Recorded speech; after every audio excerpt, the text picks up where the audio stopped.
दोस्तों, जब से एनसीबी ने मुंबई के एनडीपीएस कोर्ट में चार्जशीट जमा करवाई है, तब से ही हर किसी की नजर उस परिवार के रिएक्शन पर है जिसने अपना सुपरस्टार बेटा खो दिया। खासकर पिता केके सिंह पर, जो कि पिछले 2 साल से अपने इकलौते बेटे के लिए इंसाफ की आस लगाकर बैठे हैं। तो एनसीबी की चार्जशीट पर अब पिता केके सिंह का बयान भी आ चुका है और सुशांत के पिता ने इस चार्जशीट में शामिल हर आरोप को आधा सच बताया है। जी हाँ, सुशांत के परिवार ने एनसीबी की चार्जशीट को खोखला बताया है और कहा है कि सच इससे भी ज्यादा बड़ा है और घिनौना है। तो क्या कुछ कहा सुशांत के परिवार ने? आखिर क्यों एनसीबी की चार्जशीट में लगे आरोपों से संतुष्ट नहीं है सुशांत के पिता? आपको बताते हैं सब। आप भी वीडियो को लाइक और शेयर कर अपना प्यार और सपोर्ट दिखाएं और कमेंट में इसे लेकर आप भी अपनी बात, अपनी राय जरूर रखें। चैनल को सब्सक्राइब कर चैनल के साथ जुड़कर हमारी आवाज बने। तो भले ही रिया चक्रवर्ती अब मीडिया के सामने कितनी ही भोली बनने की कोशिश करे, कितनी ही स्माइल करे, जिम जाए या सलून जाए, मगर बहुत जल्द रिया चक्रवर्ती की यह आजादी छिनने वाली है। क्योंकि अब रिया चक्रवर्ती पर एक बार फिर से गिरफ्तारी की तलवार लटकने वाली है। क्योंकि एनसीबी ने अपनी चार्जशीट में रिया पर जो आरोप लगाए हैं, उसके बाद एक बात तो साफ हो गई है कि रिया को 10 साल की सजा हो सकती है। सिर्फ रिया ही नहीं, बल्कि शौविक चक्रवर्ती और दीपेश सावंत को भी 10-10 साल की सजा हो सकती है। अब भले ही जांच एजेंसी सीबीआई इस केस में कुछ ना कर रही हो, मगर शुरू से ही एनसीबी लगातार सुशांत सिंह राजपूत के केस से जुड़े ड्रग केस में एक्टिव है और अब तो एनसीबी पहली ऐसी एजेंसी बन गई है जिसने सुशांत केस में चार्जशीट भी दाखिल करवा दी है। मगर इसके बावजूद भी सुशांत का परिवार संतुष्ट नहीं है। चार्जशीट में जो भी चार्ज रिया पर लगाए गए हैं, उन्हें लेकर सुशांत का परिवार बिल्कुल भी खुश नहीं है और सुशांत के परिवार का साफ कहना है कि ये सब आधा सच है, पूरा सच तो और ज्यादा खतरनाक है। तो पहले तो इस मामले में सुशांत के एडवोकेट बहन प्रियंका सिंह राजपूत एक न्यूज चैनल पर लाइव आईं और केस से जुड़ी कई बातें सबके सामने रखी। प्रियंका ने पहली बार बांद्रा अपार्टमेंट को लेकर बहुत कुछ ऐसा बता दिया जिससे एक बार फिर से सुशांत की मौत पर सवाल खड़े हो गए हैं। सुशांत की बहन के अलावा विधायक भाई नीरज सिंह बबलू ने भी एनसीबी की चार्जशीट पर अपना रिएक्शन दिया है। सुशांत के चचेरे भाई और बिहार सरकार में मंत्री नीरज सिंह बबलू ने रिया चक्रवर्ती को लेकर कहा कि वो तो पहले से ही उस पर ड्रग देने के आरोप लगा रहे थे। परिवार तो पहले से ही जानता है कि रिया चक्रवर्ती ने किस कदर सुशांत को अपने वश में कर रखा था और वो किस तरह सुशांत को चोरी छिपे ड्रग दिया करती थी। नीरज सिंह बबलू का कहना है कि अब महाराष्ट्र में असली शिवसेना वाली सरकार इस बात को कह रही है तो अच्छी बात है। ये सुशांत के फैंस के लिए बेहद सुखद है। उन्होंने कहा कि हम परिवार वालों को अब इंतजार इस बात का है कि कब उन दोषी लोगों को सजा मिलती है जिन्होंने हमसे हमारा भाई और देश से एक सर्वश्रेष्ठ अभिनेता छीन लिया।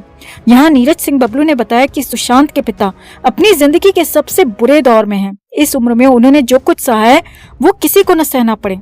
विधायक नीरज सिंह ने कहा, जब हमने सुशांत के पिता को एनसीबी की चार्जशीट को लेकर जानकारी दी तो वो बिल्कुल भी खुश नहीं हुए। उनका कहना है कि उनके बेटे के साथ रिया चक्रवर्ती और उसकी गैंग ने इससे भी ज्यादा घिनौनापन किया था और बहुत कुछ ऐसा है जो कि चार्जशीट में शामिल किया जाना बाकी है। मंत्री नीरज सिंह बबलू की माने तो सुशांत के पिता का कहना है कि मेरे बेटे के आरोपी अब तक आजाद घूम रहे हैं, अपनी जिंदगी मजे से जी रहे हैं। ये हमारे लिए सबसे बड़ी सजा है क्योंकि हम सब कुछ जानते हैं मगर कर कुछ नहीं सकते। वहीं रिपोर्ट्स की माने तो सुशांत के पिता ने कहा कि हम जो कुछ भी जानते थे वो सब हमने सच सीबीआई को बता दिया। सीबीआई भी रिया और उसके भाई का सारा सच जानती है, मगर पता नहीं क्यों सीबीआई कुछ एक्शन नहीं लेती। सुशांत के पिता का कहना है कि एनसीबी अपना काम कर रही है, बहुत अच्छा है। रिया को भले ही जेल भी हो जाए मगर इससे मेरे बेटे को इंसाफ नहीं मिलेगा। इससे हमें बिल्कुल भी तसल्ली नहीं मिलेगी क्योंकि इससे तो मेरा बेटा भी बदनाम हो रहा है। मेरे बेटे के लिए जो बार बार कहा जा रहा है कि उसके लिए नशीले पदार्थ लाए जाते थे, जबकि ऐसा बिल्कुल भी नहीं था। ये सरासर झूठ है। मेरे बेटे ने कभी ड्रग नहीं ली, उसे चोरी छिपे दी गई, खाने पीने में और दवाई के नाम पर मिलाकर दी गई। इस बारे में चार्जशीट में बहुत कम लिखा है। सुशांत के पिता ने कहा, मेरे बेटे को तो उस दिन इंसाफ मिलेगा जिस दिन सीबीआई अपनी चुप्पी तोड़ेगी, जब सीबीआई सारा सच दुनिया के सामने लाएगी और रिया का जब असली पर्दाफाश होगा और मेरे बेटे के गुनाहगार जब सबके सामने आएंगे, उस दिन मुझे तसल्ली मिलेगी और उस दिन मेरे बेटे को इंसाफ भी मिलेगा। तो कुल मिलाकर सुशांत के पिता जांच की प्रक्रिया से बिल्कुल भी खुश नहीं है क्योंकि एनसीबी तो सिर्फ ड्रग केस की जांच कर रही है। मौत की जांच कर रही सीबीआई जिस दिन अपने पत्ते खोलेगी, असली इंसाफ तो उस दिन से मिलना शुरू होगा। हम भी उम्मीद करते हैं कि अब शिंदे सरकार सुशांत केस को उठाएगी और इस परिवार को, इस बूढ़े पिता को न्याय दिलाएगी। तो आपका सुशांत के परिवार के रिएक्शन पर क्या कहना है? सुशांत के पिता के बयान पर आपकी क्या राय है दोस्तों? कमेंट में आप भी अपनी राय जरूर रखें और वीडियो को लाइक और शेयर कर अपना प्यार और सपोर्ट भी जरूर दिखाएं। तो पिछले 1 साल में पिठानी की तरफ से 12 से 15 जमानत की अर्जियां लगाई जा चुकी हैं, मगर हर बार सिद्धार्थ पिठानी को निराशा ही मिली। मगर अब की बार पिठानी को मुंबई की कोर्ट से जमानत मिल गई है। अब जहां पिठानी के चेहरे पर जमानत मिलने की खुशी नजर आनी चाहिए थी, वहां बिल्कुल उलट दिख रहा है। पिठानी जेल से बाहर निकलते वक्त बेहद परेशान दिख रहा था। उसके चेहरे पर जेल से बाहर आने की खुशी बिल्कुल भी नहीं थी।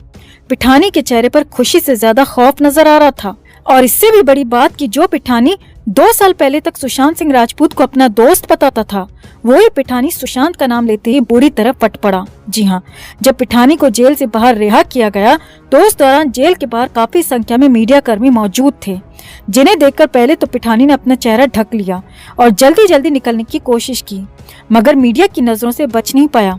भीड़ में मौजूद किसी मीडिया कर्मी ने पिठानी को देखकर सुशांत का सवाल पूछ लिया। अब सुशांत का नाम सुनकर तो जैसे पिठानी को करंट सा लग गया। सुशांत का नाम लेते ही सिद्धार्थ पिठानी बुरी तरह झल्ला उठा और सवाल पूछने वाले मीडिया कर्मी की तरफ काफी गुस्से से देखा। हालांकि पिठानी ने यहाँ बोला कुछ भी नहीं, मगर सुशांत के जिक्र भर से पिठानी गर्म हो गया और मीडिया कर्मियों की तरफ आंखें तरेड़ने लगा। यहाँ आपको बता दें कि सिद्धार्थ पिठानी को नारकोटिक्स कंट्रोल ब्यूरो ने मई 2021 में हैदराबाद से गिरफ्तार किया था। एनसीबी लगातार पिठानी को ट्रैक कर रही थी और पिठानी को समन भी जारी कर रही थी, मगर पिठानी ने एनसीबी के एक भी समन का जवाब नहीं दिया। इसके बाद पहले तो एनसीबी को पता ही नहीं चल पाया कि पिठानी आखिर छुपा कहाँ है, मगर फिर अप्रैल 2021 के आखिर में पिठानी के किसी दोस्त ने सोशल मीडिया पर कुछ पिक्चर्स अपलोड की, जिसमें पिठानी भी मौजूद था। और इन्हीं पिक्चर्स के आधार पर मुंबई की एनसीबी टीम हैदराबाद पहुंची और पिठानी को उसके घर से अरेस्ट कर लिया गया और इसके बाद पिठानी को मुंबई लाया गया। मुंबई लाने के बाद पिठानी को कोर्ट के आदेश पर तलोजा जेल में शिफ्ट कर दिया गया। हालांकि पिछले साल जुलाई के महीने में शादी के नाम पर पिठानी को 15 दिन की जमानत मिली थी और कोर्ट की शर्त के मुताबिक जमानत का पीरियड खत्म होते ही पिठानी को जेल में फिर से सरेंडर करना था। और पिछले साल जमानत की अवधि खत्म होने के बाद पिठानी ने तलोजा जेल में फिर से सरेंडर कर भी दिया था और पिछले 1 साल से पिठानी लगातार मुंबई की तलोजा जेल में ही बंद है। अब जाकर पिठानी को खुली हवा में सांस लेने का मौका मिल पाया है। यहाँ आपको बता दें कि पिठानी पर ड्रग की खरीद फरोख्त के आरोप हैं और एनसीबी की हालिया चार्जशीट में भी रिया चक्रवर्ती, शौविक चक्रवर्ती के साथ पिठानी का भी नाम शामिल है। एनसीबी को पूरा शक है कि सुशांत को ड्रग देने के पीछे भी पिठानी का हाथ था और सुशांत के लिए भी ड्रग खरीदी थी। अब जेल से बाहर आते वक्त पिठानी का पारा हाई सबने देखा। जेल के बाहर मौजूद मीडिया कर्मी हालांकि पिठानी का वीडियो या फोटो कैप्चर नहीं कर पाए, क्योंकि कोर्ट के बाहर मीडिया कर्मियों के कैमरे को अलाउ नहीं किया जाता। मगर आंखों देखा हाल तो यही सामने आ रहा है कि पिठानी जेल से बाहर आते वक्त बेहद गुस्से में था। पिठानी की हालत बेहद खराब दिख रही थी और सुशांत का जिक्र आते ही पिठानी का पारा हाई हो गया था। इतना ही नहीं, खबरें तो यहाँ तक आ रही हैं दोस्तों कि अपने घर पर पहुंचने के बाद भी पिठानी अजीब अजीब हरकतें कर रहा है। उसकी पत्नी के मुताबिक वो बिल्कुल बदल चुका है, रह रहकर पागलों की तरह हंसने लगता है, चिल्लाने लगता है और फिर रोने लगता है।